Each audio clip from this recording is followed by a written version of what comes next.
말씀 나누는 시간에 또 이렇게 함께 하셔서 너무 감사하고요. 또 좋은 목소리로 계속 죄송합니다. 그래서 좀 더 잘 관리할게요. 오늘 본문의 말씀을 가지고 하나님의 일에 참여하는 성도의 자세라는 제목으로 말씀을 좀 나눠보겠습니다. 우리가 지난주 한 주 루키를 좀 건너뛰었기 때문에 잠깐 기억을 덮는 차원에서 내용을 조금 먼저 앞선 내용을 살펴보겠습니다. 지금 나오미는 흉년이 그쳤다는 소식에 그 은혜의 소식에 반응을 해서 떠나기 쉽지 않았던 모압을 떠났죠.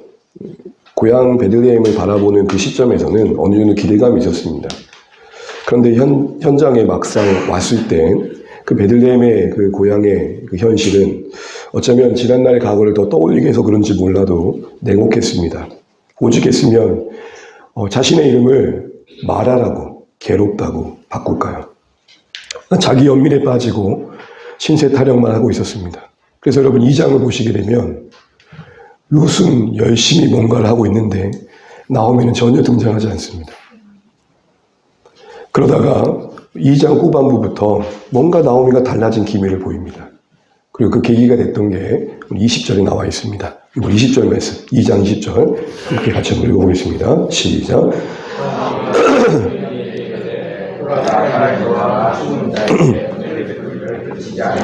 하고 나오미가 또 그에게 이르되 그 사람은 우리와 가까우니 우리의 기업을 물을 자 중에 하나이다 하니라. 아멘. 두 가지가 있었음을 살폈습니다. 엄청난 양의 보리를 룻이 갖고 온 겁니다. 어느 날과 다른 그 특별한 엄청난 양의 보리가 눈에 들어올 수밖에 없었겠죠. 뭔 일이니? 라고 물어봤을 때 일련의 이야기를 듣습니다. 여차여차해서 도착했던 밭이 보아스였습니다. 보아스의 밭이었습니다. 그가 저를 놀랍게 이런 식으로 환대해 줬습니다. 이런 이야기를 쭉 듣다 보니 그럴 수 있지라고 넘길 수 있었던 이야기. 사실 우리가 체념 가운데 있고 우리 자신이 쉽지 않은 상황이 있으면 뭔 말을 해도 그냥 그런 줄 알고 들려보내지 않습니까? 그런데 이 얘기를 듣는 중에 나오미가 살아납니다. 그 가정 속엔 그 사연의 이야기에 담아있는 은혜의 눈뜨기 시작한 거죠. 그리고 그 과정에 하나님의 섭리가 연결되어 있었던 것입니다. 엄청난 양의 보리에 그 양이 보인 게 아니라 그 안에 담긴 하나님의 마음이, 그 사랑이 와닿았던 거죠. 이제껏 여전했던 하나님의 은혜에 눈 떴던 것입니다. 가만히 생각해 보니 룻이 내 옆에 있는 게 당연한 게 아니에요. 모르바처럼 자신의 고향으로 떠나도 충분했을 텐데 굳이 어머니 하나님이 내 하나님이고 어머니 백성 내 백성이라고 따라올 필요가 없었지 않습니까?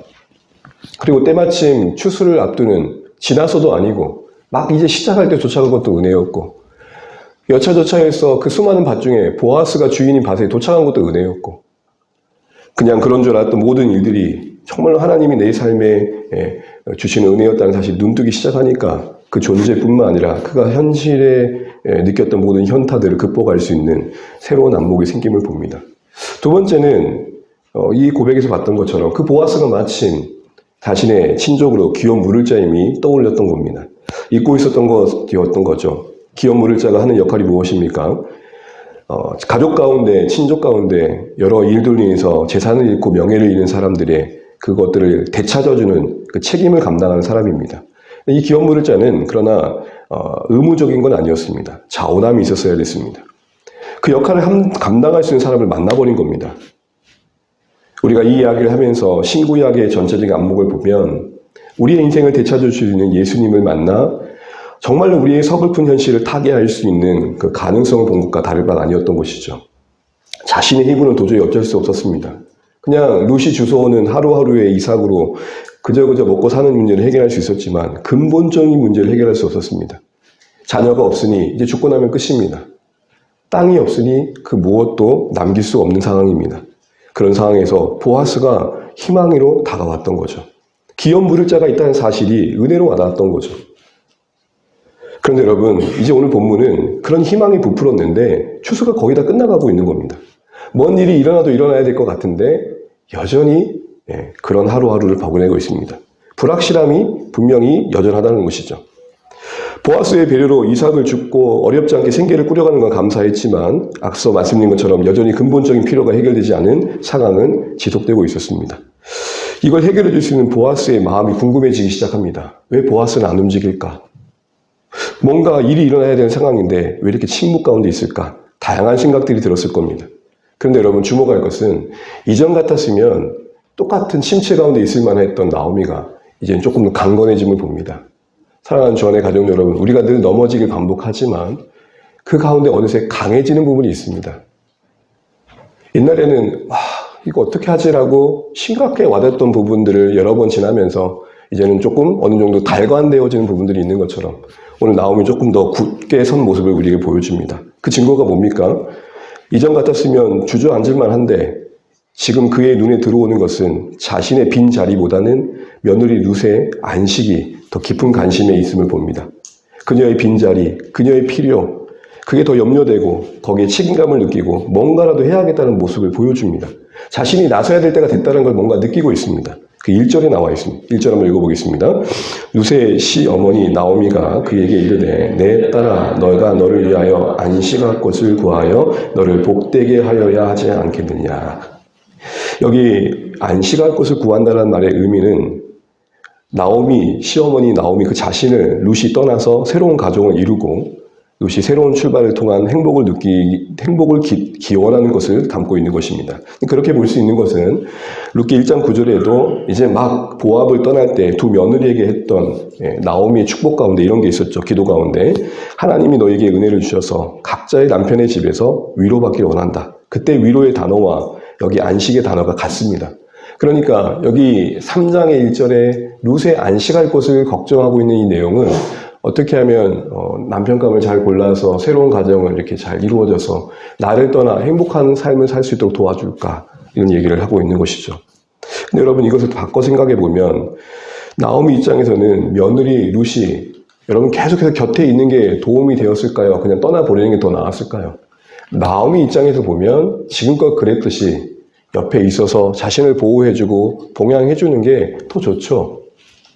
개인의 필요로 보면 룻은 여전히 자신 옆에 있는 게 좋습니다. 그게 유익이고 힘입니다. 그런데 지금 나오미는 룻의 안식을 더 염려하고 있다는 것입니다.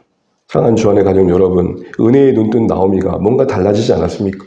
자신의 빈자리보다 룻의 빈자리가 더 눈에 들어오고 어떻게 하면 그 자리를 채워줄까 고민하고 있습니다. 이것은 앞서 말씀드린 것처럼 두 며느리를 모압을 떠나자마자 이제 배려해서 보낼 때 했던 축복의 기도와 맞물려 있습니다. 무슨 말이죠? 이전의 기도, 이전의 인애를 지금 나오미가 회복하고 있습니다.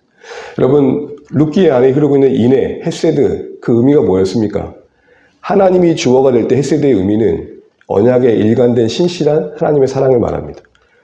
사람이 주어가 될 때 그 사람이 헤세드하다라고 할 때는 굳이 그렇게 하지 않아도 됨에도 불구하고 베푸는 친절과 자비와 헌신을 말합니다. 바로 지금 나오미는 사실은 굳이 그렇게까지 하지 않아도 됨에도 불구하고 그런 헌신을 지금 보여주고 있는 것이죠. 여기서 우리 한번 우리 자신을 돌아보면 좋겠습니다. 우리가 신앙생활하면서 은혜를 경험한다는 게 무엇으로 확인되어야 할까요? 물론 은혜를 경험하면 우리가 신앙적으로 만족감을 누립니다. 내 안에 기쁨이 있습니다. 근데 여러분 진짜 우리가 은혜 안에 있다는 건 뭘로 확인돼야 될까요? 여러 가지가 분명히 있겠지만 저는 오늘 본문의 말씀에 근거해서 어느새 내 빈자리도 여전하지만 누군가의 빈자리가 더 안타깝게 와닿는 겁니다. 내 안에 그 누군가를 품을 수 있는 여유가 생기는 것이고 넉넉함이 마련되는 게 아닌가 싶습니다. 은혜를 받으면 다른 말로 자신만을 위해 도저히 살아갈 수 없다는 겁니다. 예수님의 은혜를 알고 십자가를 아는 사람이 자신의 이익만을 위해 산다? 말이 안 되는 것입니다. 온전히 우리를 위해 자신을 내어주신 그 사랑을 아는 자의 삶의 방향이라는 게 그럴 수 없다는 것이죠. 우리의 시선이 요즘 어디로 향하고 있는지 이 말씀이 우리를 돌아보게 하는 것 같습니다. 온통 우리 자신에게만 쏠릴 수밖에 없는 형편이 있을 수 있습니다. 그러나 그것도 잠시여야 할 것입니다. 우리의 평생이 어느 누군가의 곁이 되어줄 수 있는 여유가 없다면 우리 삶의 가치를 다시 한번 돌아보셔야 됩니다. 가격을 따지는 시대에 진짜 가치가 뭔지를 우리는 고민해 봐야 되지 않겠습니까? 내 주변에 내 사랑과 섬김과 수고와 헌신이 그래도 필요한 자가 분명히 있습니다. 우리의 기도 제목을 한번 돌아보시죠. 그 사람의 기도는 그 사람의 관심의 방역 아닙니까? 우리의 기도의 제목에 나를 넘어 교회가 있고 이웃이 있고 VIP가 있는지 다시 한번 돌아보시면 어떨까 생각을 해보게 됩니다. 그런 의미에서 여러분 은혜의 충만의 또 다른 의미는 나를 뛰어넘는다는 것입니다. 은혜가 충만하다는 것은 갑자기 헛소리하고 춤추고 웃고 그런 거 아닙니다. 가끔 동영상 보다 보면 은혜 충만 장면이라고 하는데 이상하게 막 쓰러지고 뭐 알아듣지 못한 말 막 쏟아내고 있고 그거 아닙니다. 하나님의 은혜가 진짜 우리 안에 임하면 내 욕망을 뛰어넘어 내 이익을 뛰어넘어 내 관심을 뛰어넘어 내가 할 수 있는 그 누군가의 할 수 있는 그것으로 누군가의 곁이 되어주는 거 아니겠습니까? 자리를 내어주는 거 아니겠습니까? 다시 한번 우리가 은혜 받은 자로서 삶의 모습들을 이 말씀을 통해 점검해 보시면 좋겠습니다. 이후 나오미는 그렇게만 생각한 게 아니라 정말 그 책임감을 구체화시킵니다. 남편 값으로서 친절을 베풀어준 친족 보아스가 제격으로 와닿습니다. 그래서 실행을 옮길 지침을 주는데 그 내용이 2절 하반절부터 나와 있습니다. 4절까지 같이 한번 읽어볼게요. 시작. 보라, 그가 오늘 밤에 타작마당에서 보리를 까불리라. 그런즉 너는 목욕하고 기름을 바르고 의복을 입고 타작마당에 내려가서 그 사람이 먹고 마시기를 다 하기까지는 그에게 보이지 말고 그가 누울 때에 너는 그가 눕는 것을 알았다가 들어가서 그의 발치 이불을 들고 거기 누울 그가 내 할 일을 내게 알게 하리라 하니. 룻기를 읽다가 제일 불편한 장면이 바로 여기입니다. 여러분, 이 여기에 우리의 관점을 입혀서 보면 이 시대의 도덕적인 잣대와 그리고 우리가 이런 장면을 떠오를 때 떠오르는 자연스러운 어떤 편견의 시선을 이걸 보게 되면 어떻게 보이십니까? 마치 고부 사기단 같지 않습니까? 나오미가 작정을 하고 며느리를 이용해서 유력자에게 찾아가게 해서 유혹을 해가지고 한몫 챙기겠다는 발상으로 비춰집니다. 소위 막장 드라마가 이만한 막장 드라마가 없습니다. 저만 그렇습니까?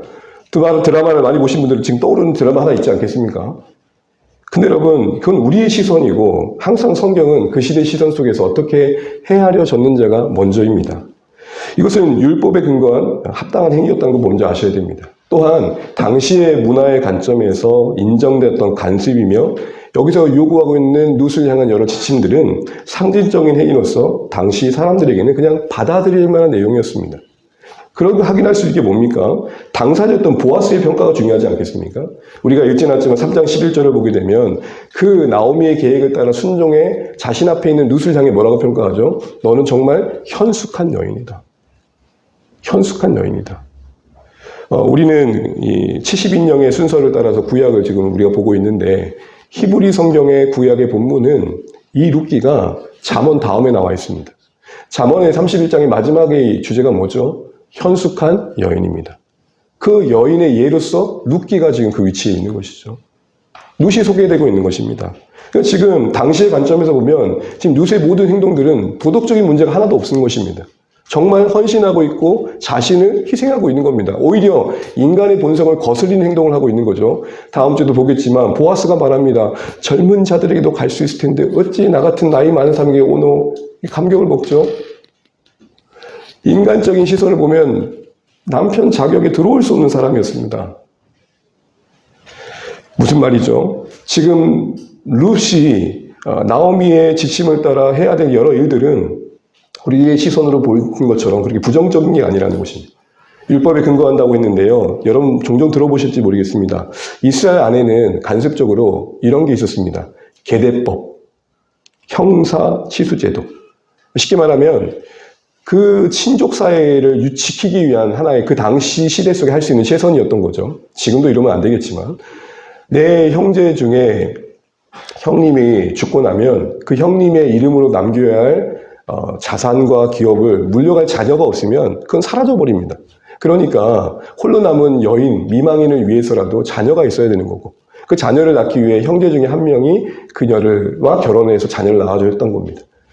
이런 보호제도가 계대결혼이라고도 하고 형사치수제도라고도 했었습니다. 근데 이것을 가장 우선적으로 의무를 갖고 있었던 것은 친형제 관계였습니다. 기업 물을 자는 조금 먼 친족이잖아요. 그들에게는 의무는 아니었어요. 그러니까 보아스에게 이게 요구되었을 때는 마땅히 의무는 아니었지만 조금은 중압감이 될 만한 부담이 되기는 했던 것이죠. 또한 발치는 겸비한 자세의 위치를 말합니다. 항상 뭔가 탄원하는 위치에 있을 때 간절히 뭔가 요치할 때 위치하는 게 발치입니다.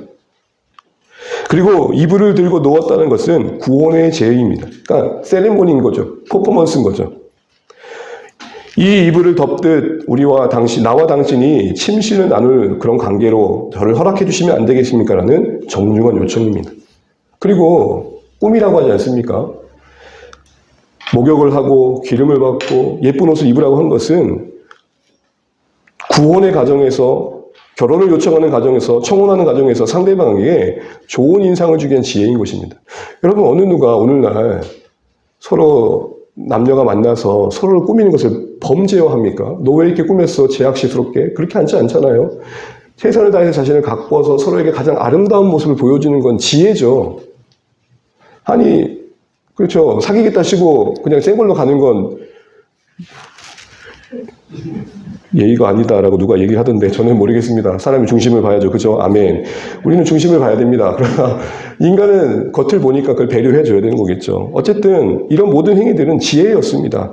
이 목적하는 바를 잘 이루기 위한 고민의 결과들입니다. 특별히 타작마당에서 먹고 마시기까지 보아스긴 들키지 마라. 이거 마치 첩보전형 같은 느낌도 들지만 이게 왜 그랬을까요? 먼저 만나게 되면 그 타작마당에서 이를 그르칠 수 있었기 때문입니다. 그러니까 루세 입장에서는 긴장감을 느낄 수 없는 위험한 상황이었습니다. 그도 그런 게 당시의 타작마당은 추수 끝에 기쁨이 있었던 곳이고 음주 가무가 있었습니다. 그러니까 홀로 밤에 여인이 가기에는 너무 위험한 요소가 많았던 겁니다. 당시에 밤에 특별히 타작을 했던 이유가 뭘까요? 뜨거우니까 밤에 타작을 해서 추수를 하는 거겠죠. 그리고 모아둔 추수 그 단 옆에 주인은 누가 훔쳐가지 않도록 지켰던 거고요. 그래서 보아스가 거기에 누워있던 겁니다. 그 위치를 본 겁니다. 그럼 지금 보아스는 계속 지금 누구죠? 루세의 시선 속에 지금 계속 움직이고 있는 거죠. 얼마나 루세의 심장이 콩닥거렸을까요? 여러분 누구 쫓아가 본 적 있으세요? 저만 그런 경험이 있는지 모르겠습니다. 계속 쫓아가다 보면은 누가 보는 것 같으면 이렇게 됐다가 하고 티 안 나려고 자꾸 애쓰잖아요. 여러분 힘내세요. 지금 긴장감이 있는 시간이에요. 근데 우리에게 왜 긴장감이 없죠? 결혼하잖아. 이미 종영된 방송을 본 사람들은 별 기대치가 없죠. 드라마는 언제 긴장감이 있죠? 다음 이 시간에. 지금 그게 아니라 우리는 이미 결혼한 걸 알고 있는 상황에서 이 상황을 보니까 어때요? 좀 그런가 보다 해요. 별로 감흥이 없어요. 근데 여러분 이 본문 안에 루시 한번 대보자고요. 얼마나 심장이 벌렁벌렁 두근거렸겠습니까? 은밀하게 이 임무를 수행하는 과정 속에서 얼마나 긴장되었을까요? 그리고 보아스 투체 만나기 전에 어떤 문 남성에 의해서 어려움을 겪을 수도 있었던 것입니다. 성공이 보장된 것도 아닙니다. 보아스를 만났는데 나 별로 그런 마음 없다. 거절당하면 그것처럼 부끄러운 게 어디 있습니까? 그리고 행실이 바르지 못한 여로 소문나버리면 지금까지 시어머니를 잘 봉양하는 아름다운 여인으로 빌려줬던 명성은 사라지게 되는 겁니다. 그럼 이 모든 것들을 종합해 보면 보아스에게 기업 물을 자로서의 권리와 책임을 행사할 수 있는 기회를 만들기 위한 이런 나오미의 계획, 그 적극적인 요청의 과정 속에 이런 위험 요소가 있다는 것을 우리가 보게 됩니다. 그런데 여러분 이것은 그리고 그에게 요구했던 것들은 당시 관점에서 보면 상식적이며 지혜 있는 행동들, 그리고 어느 정도 위험을 감수한 실질적인 실천이었다는 것입니다. 도전이고 시도였다는 거죠.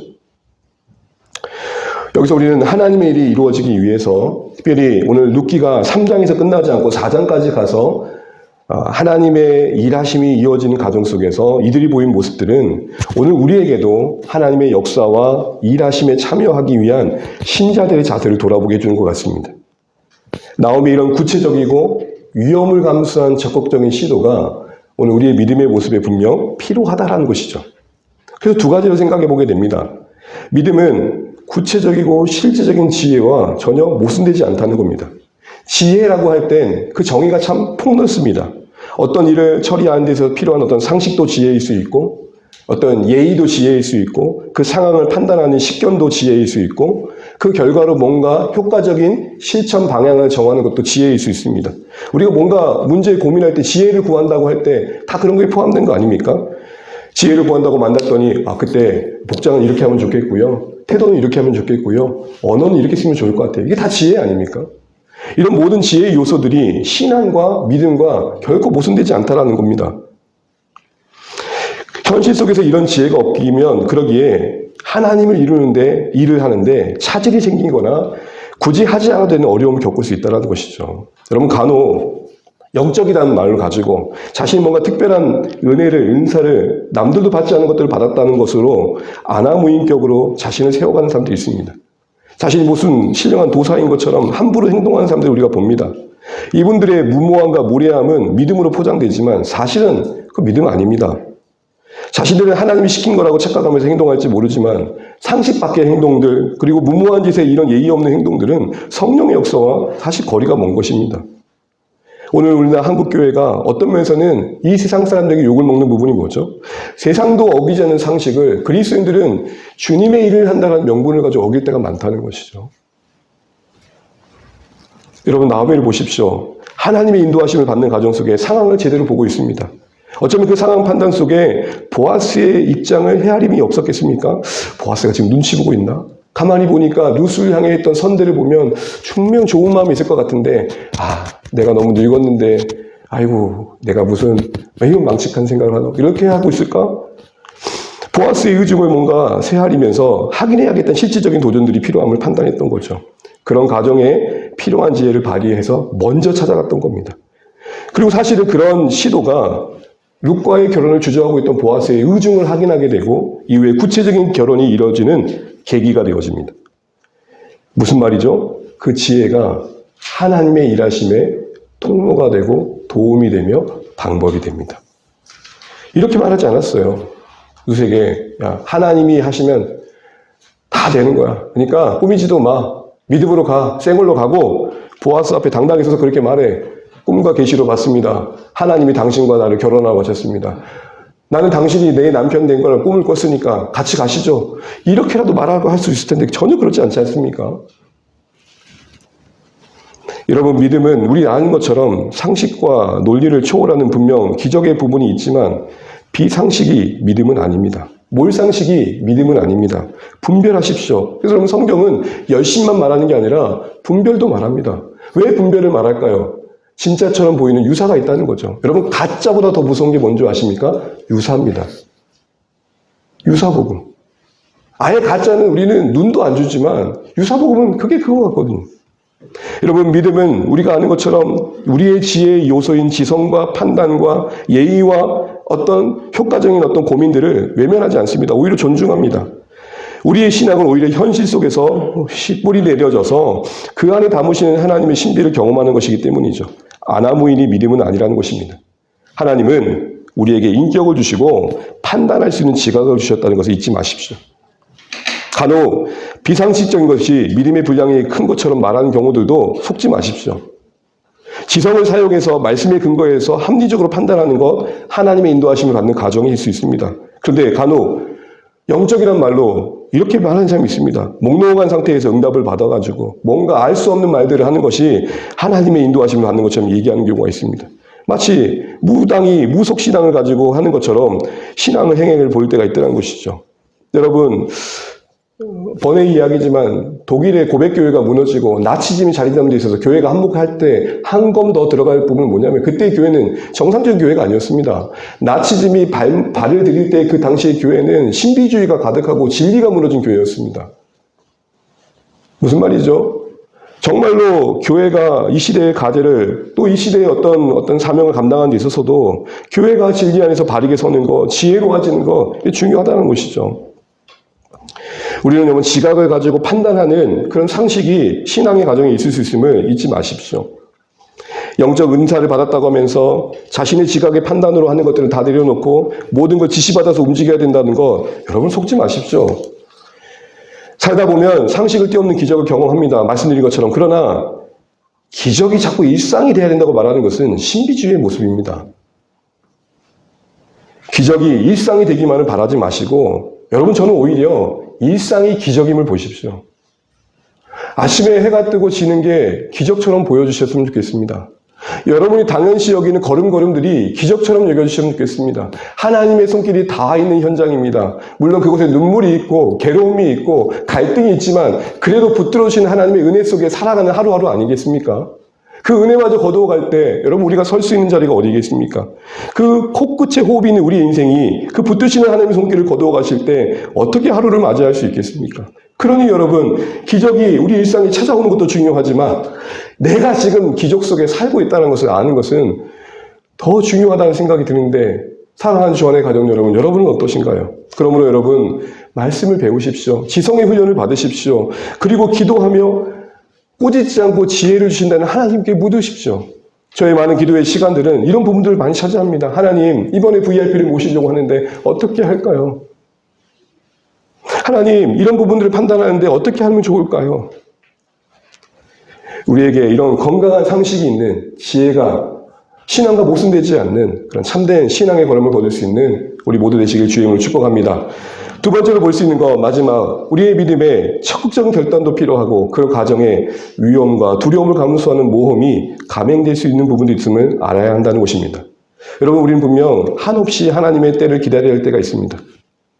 완전한 기회가 주실 때까지 기다려야 될 경우가 있지만 때로는 적극적으로 이를 추진해야 될 때도 있다는 것입니다.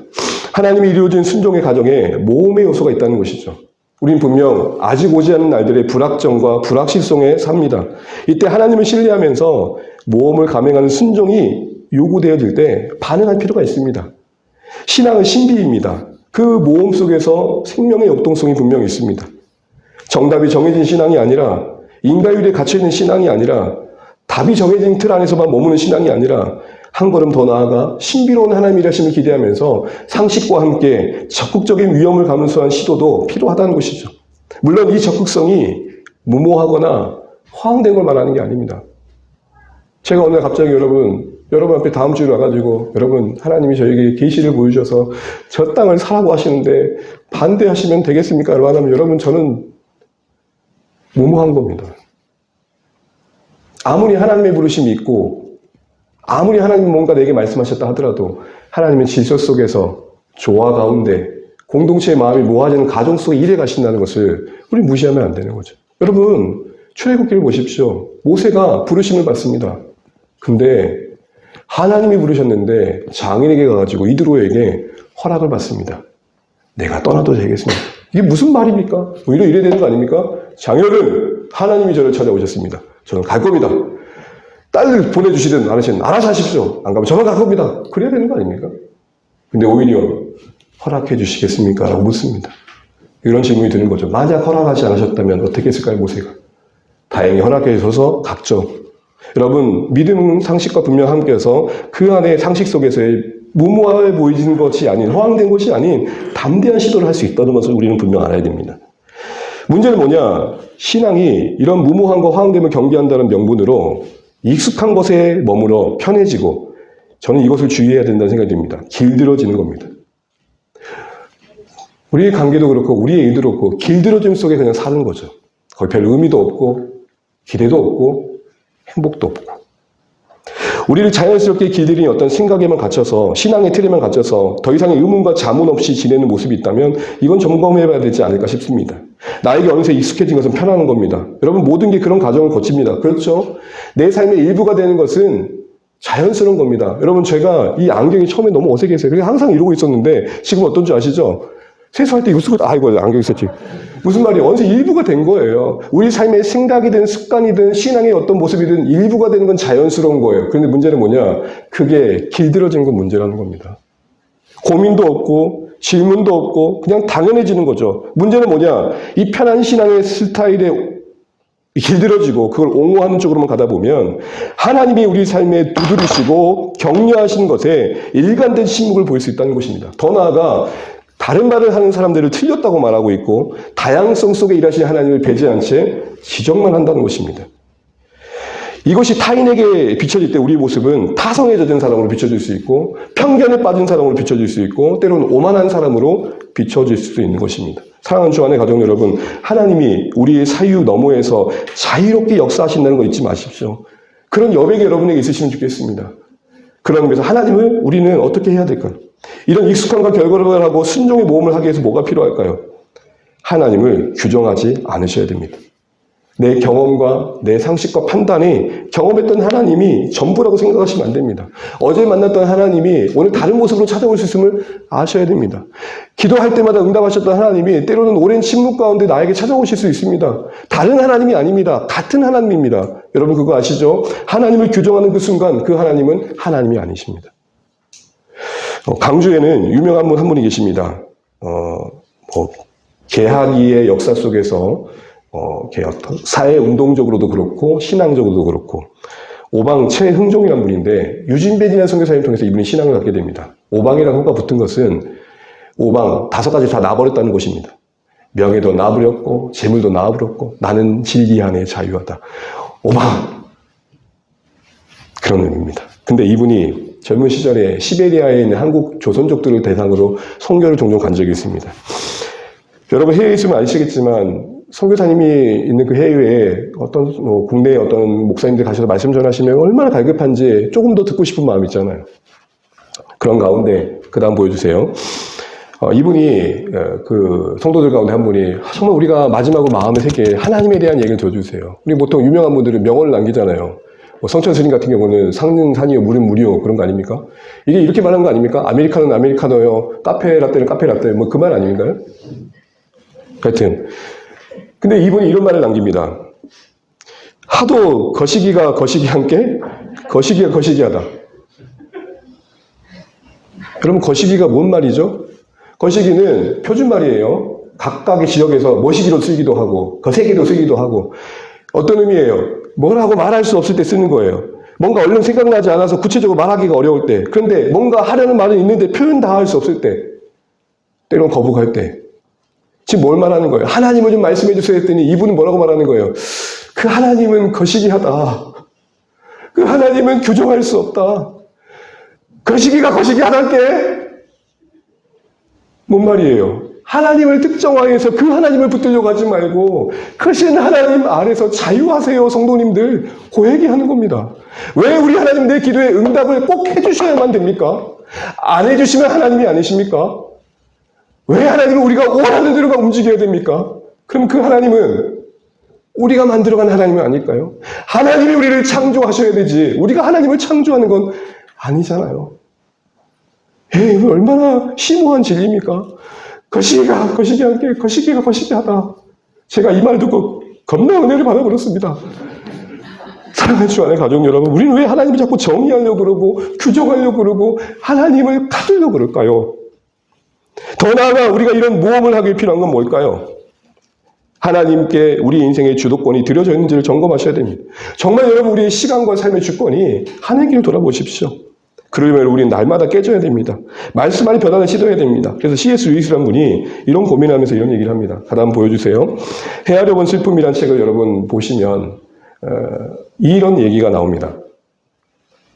그 다음 눌러주세요. 같이 한번 이걸 읽어볼까요? 시작. 하나님에 대한 내 생각은 하나님의 생각이 아니다. 내 생각은 거듭거듭 부서져야 된다. 하나님 스스로 그것을 깨뜨리신다. 그분은 위대한 성상 파괴자이시다. 이 파괴야말로 하나님의 임재의 참된 표지가 아닐까.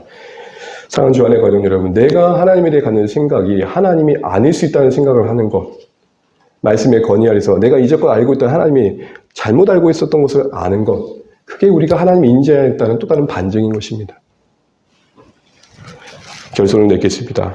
사랑하는 주 안의 가족 여러분, 저는 바라기는 우리가 하나님의 일에 참여하며 하나님의 인도하심을 풍성히 경험해 가면 좋겠습니다. 이 가정 속에 두 가지 태도가 점검되시면 좋겠습니다. 믿음의 모험이 지나쳐서 때론 무모할 정도로 그것을 신앙으로 정당화하며 성도님들을 괴롭히는 모습도 우리가 보게 됩니다. 교회가 힘들어진 걸 보게 됩니다. 그럼 분별하셔야 됩니다. 모험이 지나쳐 무모화되고 그걸 정당화하는 것도 분별하셔야 됩니다. 그러나 상식과 편안함에 내 신앙의 스타일에 옹호하는 가운데 익숙해져 길들어져서 나를 넘어 더 하나님이 새로운 세계로 초청하시는 그런 이끄심에 우리의 순종의 역동성과 그 신비를 또 경험하는 것도 놓치지 않으셨으면 좋겠습니다. 모험이 우리를 두렵게 하지만 그 안에 또 다른 설렘이 있을 수도 있다는 거 잊지 않으면 좋겠습니다. 각자에게 주시는 말씀을 붙드십시오. 왜냐하면 신앙의 균형이라는 것은 고정된 점이 아니라 늘 움직입니다. 나름 모험을 즐긴다고 생각했는데 어느새 나도 안주하는 경우가 있습니다. 그런 자에게는 모험이 필요하죠. 또 어느 경우에는 우리가 너무 지나치게 모험이라는 이름으로 상식을 외면하고 질서를 무너뜨렸던 게 있다면 다시 한번 자신에게 필요한 게 무언가를 돌아봐야겠죠. 균형은 내가 한 자리에 늘 똑같이 난 거기에 있다는 착각을 깨는 것입니다. 그래서 진짜 교만한 사람, 겸손한 사람은 자기가 교만함을 아는 것입니다. 오늘 주신 말씀을 기억하면서 하나님의 일이심에 참여하는 우리에게 요구되어지는 오늘 룻기의 이야기가 우리에게 던져주는 교훈들 앞에 겸손히 우리 자신을 돌아보면서 하나님의 은혜를 구하시는 오늘의 복된 말씀 되시기를 주님의 이름으로 축복합니다.